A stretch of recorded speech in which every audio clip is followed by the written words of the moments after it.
სერგი კაპანაძესთან, გრასის თანადამფუძნებელთან. სერგი, მადლობა და გადავიეთ პირდაპირ საქმეზე. ძალიან დიდი და მნიშვნელოვანი პროცესების მომსწრეც ვართ. მსოფლიოში პოლიტიკის გადახვედება ხდება საერთაშორისო ინსტიტუტების როლის, მათ შორის ამერიკის შეერთებული შტატების თანამედროვე როლის გადააზრებისაც და ეს არ არის ერთმნიშვნელოვანი პროცესი. თან იმედის თვალით უყურებთ ამას ყველაფერს, თან ასე ვთქვათ, ჩვენი კითხვებიც გვაქვს, რომელზეც ჯერ პასუხები არ მიგვიღია და ველით. რა ფაქტორებზე შეიძლება ვილაპარაკოთ, რაც ჩვენზეა დამოკიდებული, რა შეიძლება აღვნიშნოთ, რაც უკვე გამოჩნდა იგივე ტრამპის ადმინისტრაციის მხრიდან იმისათვის რომ ორმხრივი მცდელობა მოვიდეს, ასე ვთქვათ, მიუახლოვდეს იმ მიზანს და შედეგს, რაც ჩვენ გვინდა, ანუ საქართველოს დასავლეთში ინტეგრაციის დაჩქარება კი არა, ამ შემთხვევაში ამის საწინააღმდეგო სვლისგან გაჩერება და შემოbrunება. საღამოშიდობისა, ჩემი აზრით მართლაც გამორჩეული დრო არის. ცოტა ხნით ემოციებს უგვერდზე გადავდებთ და დავივიწყებთ ჩვენთან რა ხდება, რაც რთული დასავიწყებელია და შევხედავთ ამას ცოტა ცივი გონებით. გვაქვს პერიოდი, როდესაც ხდება წყლის ამღვრება, მოდი ესე დავარქვათ. ანუ რაღაცა არსებული აქამდე სისტემების ნგრევა, მათ შორის ყველაზე ძლიერი აქტორის მიერ ამ სისტემაში ამერიკის შეერთებული შტატების პრეზიდენტის მიერ. ასეთი ეპოქები ბევრჯერ არ არის ხოლმე, როდესაც ასეთი ტიპის disruption-ი, რასაც ქვია, ხელის შეშლა, დანგრევა ხდება სისტემების, ხო? ანუ იგივე ბოლო 100 წელი რო აიღო, 100-130 წელი 2-3 შემთხვევას გავიხსენებთ ასეთს რა, განსაკუთრებით თუმცა საგარეო პოლიტიკური კუთხით ხდებოდა ხოლმე ასეთი ტიპის რაღაც შეცვლა. მაგრამ თავარი რაც ჩანს არის ის, რომ ამერიკას ხავს ახლა პრეზიდენტი, რომელსაც აქვს ძალიან დიდი ძალაუფლება, შემდეგი 2 წელი როგორც მინიმუმ. და რომელსაც აქვს ძალიან კონკრეტული ხედვა, როგორ უნდა გააძლიეროს ამერიკა. და აპირებს განსხვავებით მისი პირველი პრეზიდენტობისგან, ანუ პირველი პერიოდისგან, როცა ის იყო პრეზიდენტი, რომ ამისთვის გადადგას მათ შორის ძალიან არაკონვენციური ნაბიჯები. და ეს სიძლიერე გულისხმობს რამდენიმე ფაქტორს. პირველ რიგში გულისხმობს ეკონომიკურ სიძლიერეს და გულისხმობს ამერიკის სოფლიო სავაჭრო სისტემაში ახალი როლის შეძენას. მთელი ეს დისკუსია პანამაზე, გრენლანდიაზე, სხვა არაფერია თუ არა, სავაჭრო გზებზე კონტროლის მოპოვება, უბრალოდ დაკარგული კონტროლის აღდგენა, ასე ჯობია რომ დააფორმულო, იმიტომ რომ იგივე არქტიკული ნაოსნობა იქნება, სადაც რუსეთი და ჩინეთი ძლიერები იყვნენ და იქ უნდა რომ აღადგინოს თავის პოზიციები, იქნება ეს მინერალებზე წვდომა, თუ იქნება ეს პანამაში ჩინური დომინაციის გვერდზე გაწევა და ამერიკულის აღდგენა, ეს ყველაფერი ემსახურება ამერიკის დომინანტობის აღდგენას, ხო? ეს არის ერთი მიმართულება. მეორე მიმართულება არის ახალი სავაჭრო წესების დადგენა, ასე ვთქვათ. საერთოდ ამაზე მე თუ მკითხავთ, ძალიან საინტერესო არის ის იდეა, რომელიც მას აქვს, ამდენად ეს გაამართლებს ზოგადად, მაგრამ იდეა მდგომარეობს იმაში, რომ მას უნდა რომ რაღაც საგადასახადო მოდელი, რომელიც ამერიკაში არსებობს, შიგნიდან გადასახადების აკრების მოდელი შეცვალოს ტარიფებიდან შემოსული მოსაკრებლებით და ასეთი მოდელი დაახლოებით მე-19 საუკუნეში არსებობდა, ამაზე გადასვლა დღესდღეობით შესაძლებელია, მე არ ვიცი, ანუ ჯერა, მაგრამ კიდევ ხო ჩვენ ხშირად რაღაც ახალი რო ხდება ხოლმე, ამას მიუყვებით და მე ვამბობთ ხოლმე რაღაც მოხდა, ხო? მოკლედ ეს არის მეორე ამბავი, რისი შედეგიც არის სხვადასხვა მთელი ეს დისკუსია, ტარიფების ომები კანადასთან, მექსიკასთან და მაგრამ პირველ რიგში ჩინეთთან. მესამე ძალიან მნიშვნელოვანი არის, რომ ძალიან ნათლად ჩანს, რომ ის არ აპირებს დათმოს ამერიკის პოზიციები არც ჩინეთთან მიმართებაში და არც სოფლიოს სხვა კუთხეში, მათ შორის არც რუსეთთან, არც ირანთან და არც რომელიმე რეგიონში. ანუ ეს არის რაც არის ზედაპირზე, ანუ უბრალოდ ეს ყველაფერი ხდება იმდენად ზოგჯერ ექსტრავაგანტურად, იმდენად უცნაური განცხადებები, იმდენად მათ შორის ეგზოტიკურად კი ბატონო, ან წინააღმდეგობრივად, რომ ძალიან დიდი ყურადღება მიდის ამ წინააღმდეგობრივ, მაგალითად USAID-ის გაჩერება, ხო? ბუნებრივია ისეთი ტიპის რაღაც კითხვებს აღძრავს და მე იქ როცა რაღაც დოკუმენტები ქვეყნდება, რაზე იხარჯებოდა ფული და სხვა რამ, რომ მათ შორის საქართველოში 20 მილიონი თუ 20 ხო, რა თქმა უნდა, გადააქვს ყურადღება მწვანე ტრანსპორტის პოპულარიზება. კი, რომელიც მე არ ვიცი რა იყო, მაგრამ საქართველოში USAID ძალიან ბევრი კარგი რამეა გაკეთებული. რა თქმა უნდა, ამერიკელი გადასახადი გადამხდელის ფული და სულ შეიძლება დასვა კითხვა, ეს კარგია თუ ცუდია და რატომ ხარჯავთ ამაში ფული, ხო? მაგრამ რასაც USAID ხარჯავდა აქ, იყო იმ პრიორიტეტების მიხედვით, რომელიც USA-ს გააჩნდა. თელი საქართველოს მასშტაბით თუ კი რომელიმე ორგანიზაციის პოზიტიური კვალიტეტოვებია ეს არის გასაგავსო. თავარი ბენეფიციარები თითქოს თავრობა იყო ხოლმე და საჯარო სამსახური იყო, სიპები და აიპები იყო და მხოლოდ მცირე ნაწილში იყო არასამთავრობო სექტორი, მაგრამ არ მინდა ამ დისკუსიას შეყოლ ახლა. უფრო სხვა რამეზე ვამბობთ რა.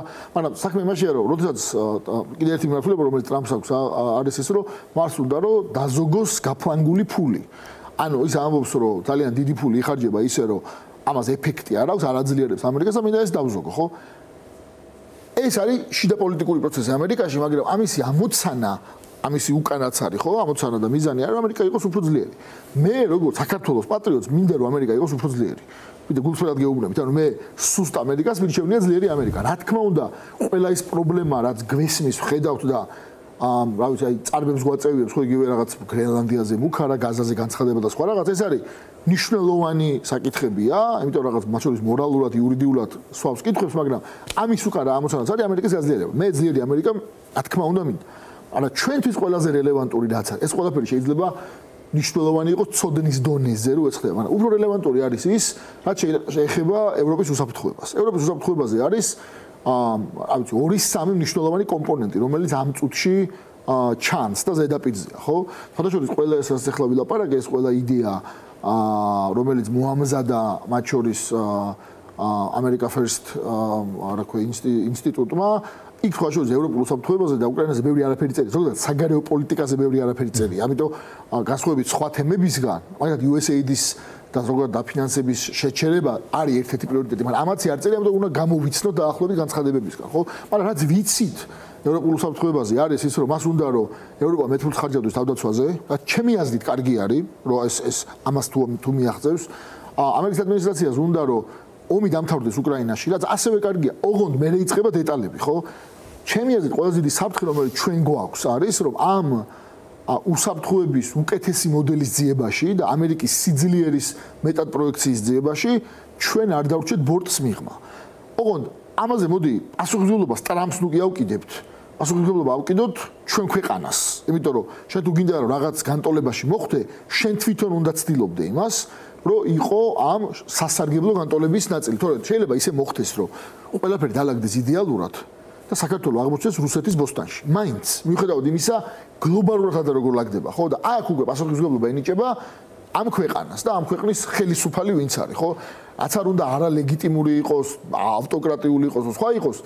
პირველადი პასუხისმგებლობა ხელისუფლებას თავის პასუხისმგებლობა გამოხატული აქვს და გაცხადებული. ვიცი და აი მადმიდივარ ახლა. მადმიდივარ ახლა. ქართული ოცნება და მისი აქტიური ხარდამჭერები როგორც პოზიციონირებენ, ეს არის რომ ტრამპი და პუტინი გარიგდებიან, ჩვენ აღმოჩნდებით იქით ამ ხარეს და მოდი ვაცალოთ ამ პროცესს ბოლომდე მისვლა. ამიტომ მე უფრო მეტად მესმის საიტკენაც მიყავთ, მაგრამ მინდა გამოვკვეთო კიდე უფრო მეტად აი ამ პასუხისმგებლობის ვერტიკალში მე უფრო ქართული საზოგადოების როლი, ხო? იმიტომ რომ რაღაცა პესიმისტური ტონებით შემოდის ნელ-ნელა და სულად ბუნებრივია ესეთ რთულ წინააღმდეგობაში და მე მაგალითად მიმაჩნია რომ გადამწყვეტი როლი ზუსტად იმ ხალხს მათ შორის დიდი მასშტაბის პროცესის სწორად წარმართვაში. მე უფრო შორს მინდა წავიდე, მე მგონია როცა მე ვამბობ რომ პასუხისმგებლობა არის ხელისუფლებაზე, მათ შორის არალეგიტიმური იყოს, ეს შეიძლება ისე შეღერდეს რომ ამ ხელისუფლებას რამე უნდა გააკეთოს. აქ ჩვენ უარეს რამესთან გვაქვს საქმე და ამიტომ მე მგონია ეხლა შეიძლება კანონს ვარ ღვევდე ამ ახალი კანონით ალას შევიდა, ხო, მაგრამ მე მგონია რომ ესეთი ქმედებებით ეროვნული ინტერესების ღალატი ხდება. იმიტომ რომ ჩვენ ხელისუფლება, რომელიც პროაქტიულად არ ცდილობს, რომ საქართველოს მოახვედროს ამ დისკუსიის ცენტრში. იმიტომ რომ უკრაინაზე როცა იქნება მოლაპარაკებები, იქ აუცილებლად იქნება საუბარი უსაფრთხოების გარანტიებზე, უკრაინისთვის უსაფრთხოების გარანტიებზე. და მათ შორის უკრაინელები ითხოვენ და ბევრი ევროპული ქვეყანა რომ ამაში ასევე მონაწილეობა მიიღოს ევროპულმა საზოგადოებას, ევროპულმა ქვეყნებად, იმიტომ რომ უკრაინის უსაფრთხოების გარანტიები პირდაპირ არის მასში ევროპულ უსაფრთხოებასთან. და ევროპული უსაფრთხოება არ დაგვავიწყდეს ბოლო 20 წლის განმავლობაში ყველა დისკუსია, რომელიც ევროპულ უსაფრთხოებაზე მიდიოდა. მათ შორის გაჭედილი იყო საქართველოს ტერიტორიული მთლიანობის და საქართველოს უსაფრთხოების გამო. და ჩვენ თუ დღეს ჩვენ თვითონ პროაქტიულად ამ საკითხს არ წავწევთ დღის წესრიგში.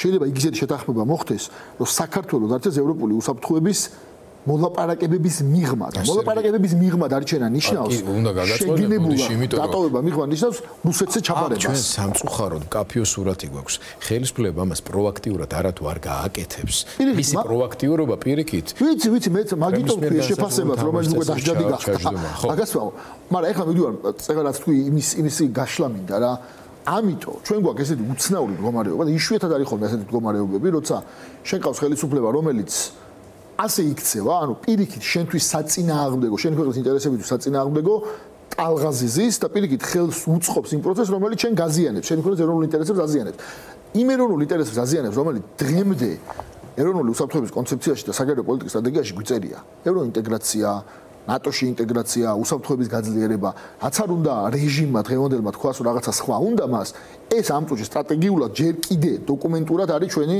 ასე ვთქვათ, ხედვის და ქვეყნის ინტერესების ნაწილი და დეკლარაციულად ვიძახი. და ამიტომ პასუხისმგებლობა უკვე არის იმ აქტორებზე, რომელთაც შეუძლიათ რომ ამ პროცესში საქართველოს თვითონ დამოუკიდებლად როგორღაც შეიყვანონ. აქ იგულისხმება, ამაში იგულისხმება. მაგალითად, სალომე ზურაბიშვილი რომელსაც საკმაოდ დიდი ლეგიტიმაცია გააჩნია საერთაშორისო პარტნიორებში. ამაში იგულისხმება მაგალითად ყველა ის პროდასავლური პოლიტიკური ძალა არ აქვს მნიშვნელობა პარტიის სახელს. თუ პროდასავლელი პოლიტიკოსი, რომელიც შეიძლება რაღაც აფილიაციის გარეშე იყოს, ან ამ დეტალების და მიუხედავად ვისაც მიუწვდება ხმა და შეუძლია ჩვენს პარტნიორებთან ისაუბროს მაგალითად იმაზე, რომ როდესაც უსაფრთხოების გარანტიებზე იქნება საუბარი და უსაფრთხოების ახალ არქიტექტურაზე ევროპაში, საქართველოს იმიტომ რომ მას ხავს პრორუსული მთავრობა არ დატოვოთ გარეთ. იმიტომ რომ ივანიშვილი და 30 კაცი კი არ დარჩება გარეთ, მთელი ქვეყანა დარჩება გარეთ და ამას შეიძლება კონდეს 10 წლეულობის გავლენა ჩვენი ქვეყნის უსაფრთხოებაზე. ამაში პასუხისმგებლობა ენიჭება მათ შორის ყველა იმ არასამთავრობო აქტორს. არ აქვს ამას მნიშვნელობა, ეს იქნება ცალკეული ყოფილი დიპლომატი, არასამთავრობო სექტორის წარმომადგენლები, საგარეო გავლენები ან რაღაცა, ვისაც შეუძლია ამ ქსელურ პროცესში დღევანდელი საგარეო პოლიტიკა აღარ არის მარტო კაბინეტიდან კაბინეტში, ტელეფონიდან ტელეფონზე და წერილი და პირიქავშრებს დრო გვეწურება და ამიტომ ეს ძალიან მნიშვნელოვანია და ყველას პასუხისმგებლობაა ეს საბოლოო ჯამში არ გადაყვეს ქვეყანა ამათ ჩვენ მიუნხენის კონფერენციის პარალელურად თქვენთან კიდე არაერთხელ მოგვიწევს. აი მათ შორის მიუნხენის კონფერენციაზე ქალბატონი ზურაბიშვილი და ვიცი იქნება ამაზე საუბარი მოუწევთ და ძალიან მნიშვნელოვანია. და მაგრამ ბოლოს მინდა კითხო და მოკლედ თქვენი შეფასება პოზიცია იაპონური მედიის მიერ წამოწყებულ გამოქვეყნებულ მასალებთან დაკავშირებით. მე შემიძლია გითხრათ, რომ ჟურნალისტურ გამოძიებას ბევრი რესურსი აქვს, თუმცა ეს რესურსებიც რაღაც ღრულია. მასალა, რომელიც მე მთლიანობაში ვნახე და ჩვენმა მოსახლეობამ იქ აშკარად ჩდება ეჭვი, რომ ეს არ არის მხოლოდ ჟურნალისტური გამოძიების ნაწილი, ან მიუწვდებათ ხელი სხვა სპეციფიური, ასე ვთქვათ, რესურსებზე, ან ეს, ასე ვთქვათ, თანამშრომლობით არის გაკეთებული. ანუ მე რა კითხვის დასმა მინდა, რომ ეს არ არის მარტო შემთხვევით თან იაპონიაში ერთი ძალიან პატარა ქვეყნის იაპონიისთვის მით უმეტეს ძალიან უმნიშვნელო ქვეყნის შიდა პოლიტიკასთან შემხებლობაში ამბის გამოქვეყნება, ხო?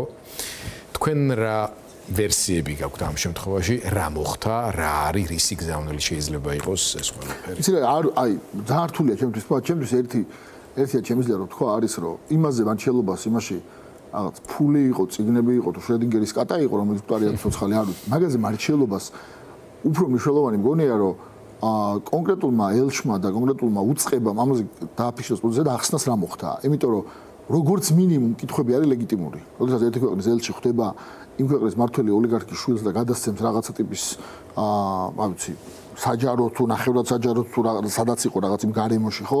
და მე იქ რაღაც ამოსას გამოგადგება თუ რაღაც, ამაზე ეს საჯარო ხდება და კითხვები ჩდება ამაზე. მეგონი მნიშვნელოვანია რომ მათ გასცენ პასუხი რაზეა საუბარი, ხო? ვიღაც აქაურმა პოლიტიკოსებმა კი არა, რომლებიც ჩვენთვის ეს შეცვლის, მოიფიქრე მე რაღაც ვერსიას იტყვიან, მაგრამ რას შეცვლის და იმას შეცვლის, რომ იაპონიაში რატომ მოხდა ეს? ხო, აი, ხუგებუნები არ ვიცი, ბევრი ახსნა შეიძლება კონდეს ამას შეიძლება კონდეს ის ახსნა, რომ იაპონია რაღაცას აპირებს და რაღაცა იქ ცდილობენ რომ რაღაც პროცესებზე გავლენა მოახდინონ, შეიძლება იყოს რაღაც ფულთან დაკავშირებული, ბევრი ვერსია შეიძლება არსებობდეს რა. უბრალოდ ჩემი მხრიდან მარჩიელობა იქნება, რომ არ ვიცი რა ის არის. მაგრამ იმ პირობებში, როცა ისინი იმრაჩულებენ სიჩუმეს და არ ამბობენ არაფერს ამაზე და თითქოს ეს ნორმალური ამბავია, მე რა თქმა უნდა უფრო და უფრო მეტი ვერსია ვრცელდება და რაც როგორც მინიმუმ იმაზე მივხვდეთ რომ რაღაც არის დასამალი, ხო? ანუ აქ ყველაზე საინტერესო ელემენტი არის ის, რომ როცა ესეთი რაღაც ხდება, დასამალი რა არის ამაში? ანუ რატომ ალავ რა მოხდა ხო და ავიცი ამიტომ ამის იქით მაგრამ მე მგონია რომ ჩვენ უბრალოდ სამწუხაროდ გაცლებით დიდი პრობლემები გვაქვს ვიდრე აი მაგ რაღაცაზე ჩვენ კლიანობაში გვაქვს პრობლემები ხოლო დღეებში რაც მოხდა ჩვენთან კი მაგრამ მოხდა აპროცესები და კანონების ფაქტი თავისთავად ძალიან მნიშვნელოვანია მაგ დიდი პრობლემების მოგვარების კონტექსტში როცა ადამიანმა უნდა გაიგოს ვინც ამ პრობლემების სათავეში არის საქართველოში რომ ცივილიზებულ დასავლურ დემოკრატიებში და სამყაროში რომლის ნაწილიც მიუხედავად მისი აღმოსავლეთ მდებარეობის არის იაპონია ან თუნდაც სამხრეთ კორეა სადაც მისი ოჯახი სტუმრობენ ხოლმე არ იქნება არც ერთი ადგილი სადაც ამ რეჟიმის არსებობის პირობებში ისინი თავს იგრძნობენ მშვიდად და კომფორტში მადლობა სერგი კომენტარისთვის